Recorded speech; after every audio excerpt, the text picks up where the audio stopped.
Hello, Blessed Beauties, because you are blessed. You're always blessed. You're live. And you are beautiful. Remember that. On days that you don't feel like you're beautiful, just know that you are beautiful. Welcome, and thank God for this video. I didn't mean for it to be a long intro, but I seriously want y'all to realize, like, you are truly blessed and you are so beautiful. This is a season for whoever's watching this channel. Specifically, it's for the post-grad, particularly the one that just finished their bachelor's degree, but this could be for anybody, whether you're graduating from high school, from your bachelor's, your master's, your PhD, professional program, or anybody in general. More than likely, you have recently been asked questions. What's next? You may be thinking, what's next for me? God, if you're in that area of your life where you start to just like ask for God's approval in terms of what he wants you to do, you may be thinking, God, like, what's up? People keep saying, what's next? I don't know what's next. I'm just enjoying the season I'm in. What do I do? Like, I know that you know the plans you have for me, and I believe that word, and I know that word, and I know your word is true. But God, I don't hear you now. God, I'm a believer and I've been operating in the spirit. I speak in tongues, but what's going on? Could it just be that you're believing in God rather than truly knowing him? You're believing him with that mindset of, oh God, and this is my favorite, it's a hypothesis, right? Hypothesis mentality, that's what I want to call it, where you're saying, God, if I praise you, God, if I go to church, God, if I say good things and don't curse people, and God, if I follow these mandates, then I will be blessed. And God, if I do this, then this will happen. Could it just be that our hearts are truly not where they need to be at the moment? You see, in this season is a season of uncertainty. You've accomplished this huge milestone. We're celebrating, and I'm happy for you, to be honest with you, because I remember that feeling. But it's like, okay, what is next? What do I do? And the advice I'm going to give to you is more so on a spiritual lens based off of my personal testimony. You may agree with what I'm saying. You may disagree. But I'm speaking in terms of how I would tell my past self to get ready for what is to be now. The first thing I do want to mention is that at this moment, never disqualify yourself from wherever you are sent. Never disqualify yourself from what you believe your plans were to be for yourself, because it's not for you know the plans you have for yourself. It's for he knows the plans he has for you. And I say this because in this time, you may have been pursuing, for example, a certain degree in a certain area, right? Be flexible, because what if it is that God doesn't necessarily want you to go back to school at the moment, but he wants you to be in love with him all over again? And that comes from having a humble being. What if it is that you want a job right away, but God's saying, honey, before you get to that job, because I'm going to really elevate you, I need you to be in the season of you and I need this to be in a season where I see that your faith is beyond what it could have been. I need you to be in the season of growth. Could it be that in reality, while your peers are having fun, turning up, doing what they need to do, celebrating this post-grad life, God is saying, oh, no. You thought. Honey, I'm about to show you that you need me and you don't need satisfaction and love from the world around you. Could it be that when you entertain these things that you used to be a fanatic over in your college life, God is trying to show you that, well, the feeling that it used to give you, it no longer gives you, because I've started to change your heart, but I need your willingness to participate so we could do this full swing, full circle. And I'm saying this because, you know, our plans that we have, sometimes they work because they're aligning with God's will for us, but other times they have their holes because it's good, but God has better. So the first thing, like I mentioned, in this season that you're now in, Be open to what life has to offer you. Don't get too caught up in, oh, this didn't happen the way I want it to be. I suck in life. Don't be caught up in, oh, she's doing great and we start in the right place and she's not even believing as much as I do. Like, she doesn't openly profess her love for God like I do, and how she in that position that I want to be in, but I'm here. Could it be that God's working inside of you more than he is working in the other person? So when you get to that position where he wants you to be, you'll have the full experience and be loved and favored by many. And I don't know, just, you know, it's like I was watching a video the other day, and I mean, this is still, you know, towards the post-grad life season of what's next, but I was watching a video the other day, and the lady was saying how she was waiting on God to send her husband, and just being so lost in love, or so in love with God for how many years, and her now husband was in a whole marriage, got divorced for 14 years or so. And they asked each other a question like, or I think either they asked a question or God asked her, like, which one would you rather have?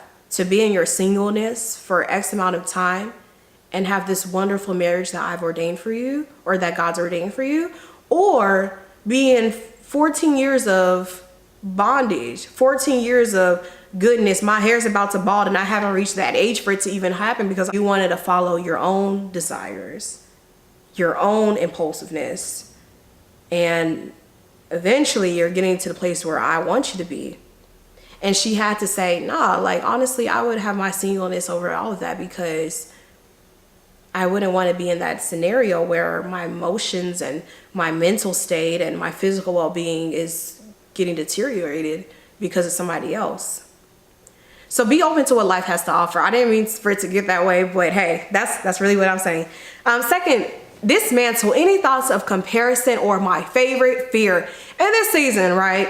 Oh my gosh, you're probably like, goodness, why can't I be like this person? Or why is this not happening for me? And then you're fearful of taking the next step. But what I want to tell you is that we need to dismantle that, because to dismantle means to remove or destroy the integrity or the functioning of something. Galatians 6:4 says it best. We need to examine ourselves and the work that we've been given.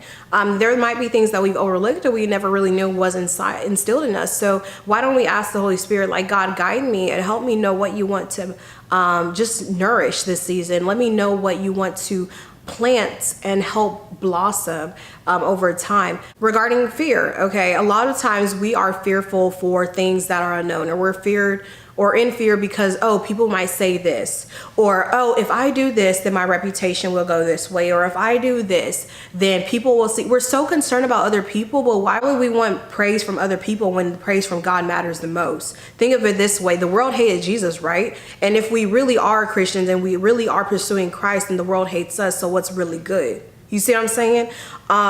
There's no reason to say, okay, I'm not going to do this, or I'm not going to launch this, or I'm not going to take that step of faith to pursue what I think God wants me to do, because people might say that. If that's the case, then really your whole life you're going to live in fear. And why let people control you when you have full control over yourself? You see what I'm saying? The next thing is that you should allow yourself to live in the spirit and not for the flesh. For when you entertain your spirit more than your flesh, your fleshly desires are minimized, okay?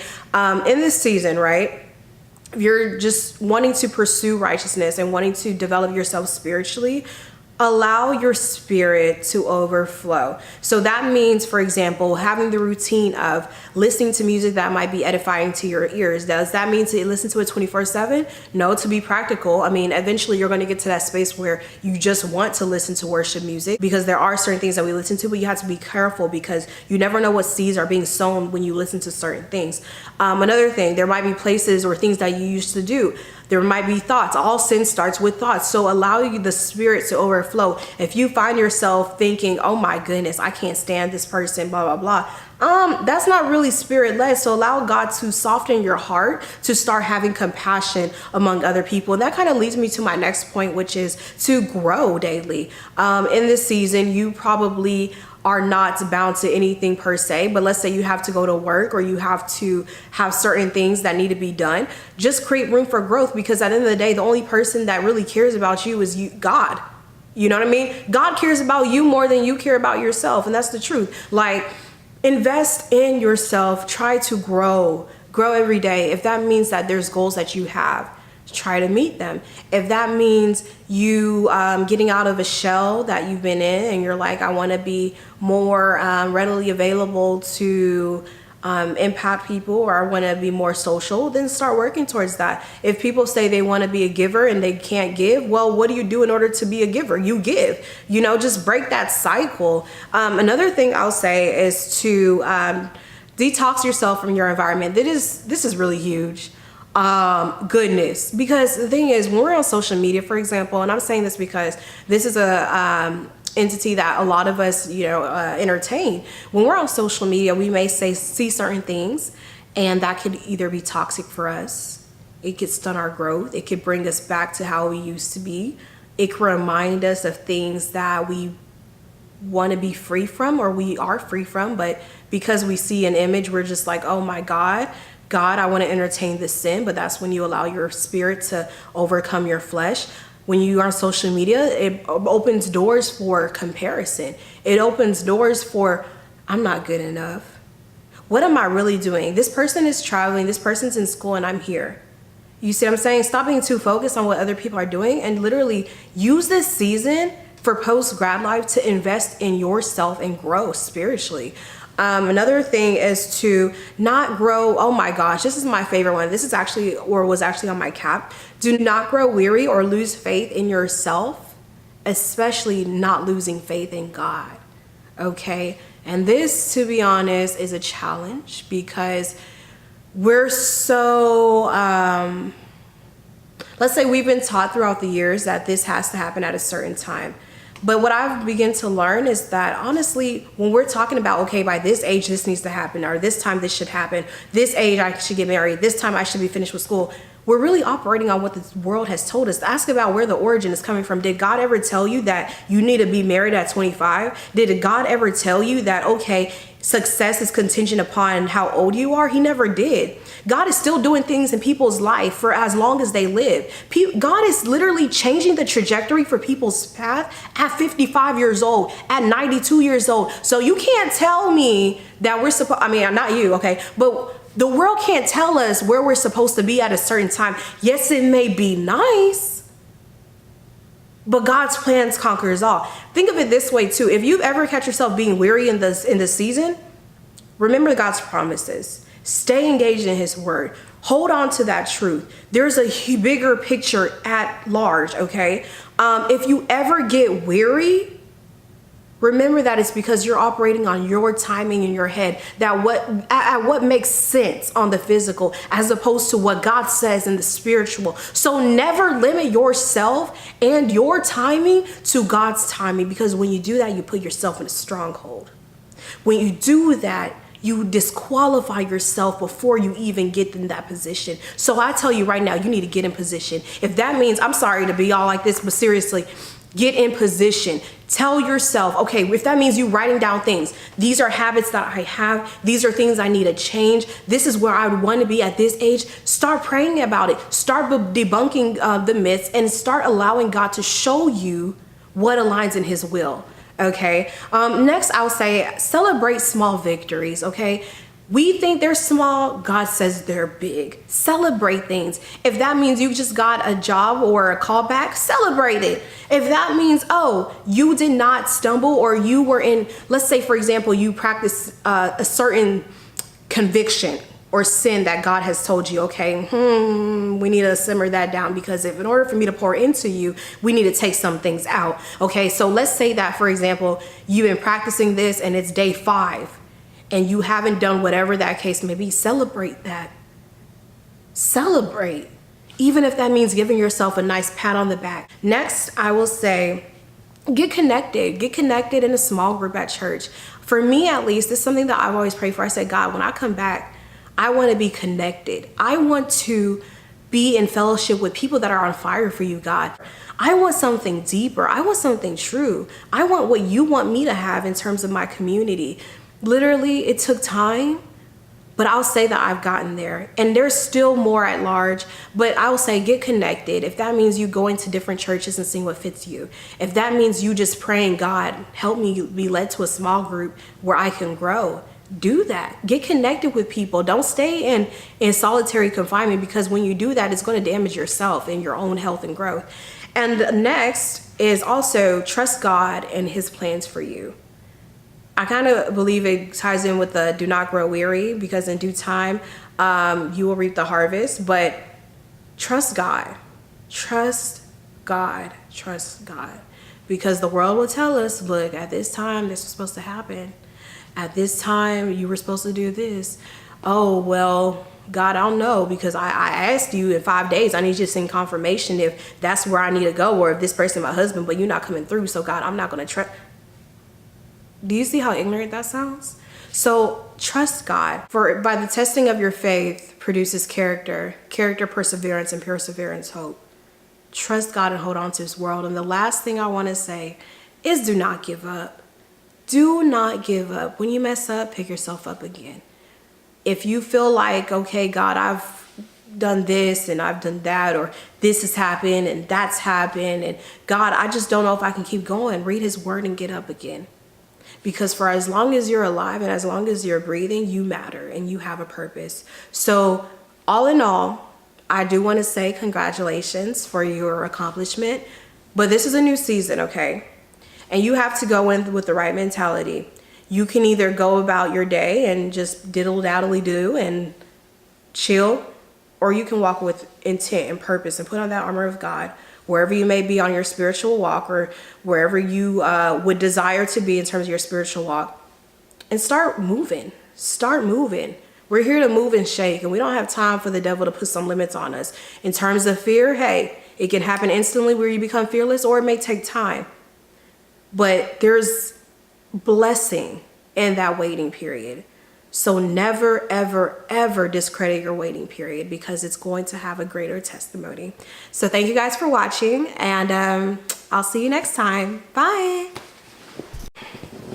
Hey y'all, so I forgot to recap what we went over. All right, so here we go. In no particular order or number, the season of what's next post-grad life guide. 1, be open to what life has to offer you. 2nd is to dismantle any thoughts of comparison or fear. 3rd, live in the spirit and not in the flesh, and work towards that, because it doesn't happen overnight.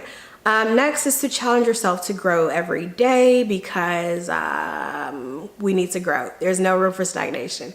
Next is to detox yourself from your environment, because that could potentially be hazardous to you. Next is to not grow weary nor lose faith in yourself, and especially not lose faith in God. Next, we have celebrate your small victories, or at least what we coin to be small victories. Next, we have get connected, and then trust God and his plans for you, even if it does not make sense. And last, do not give up. So I will see you again. Bye.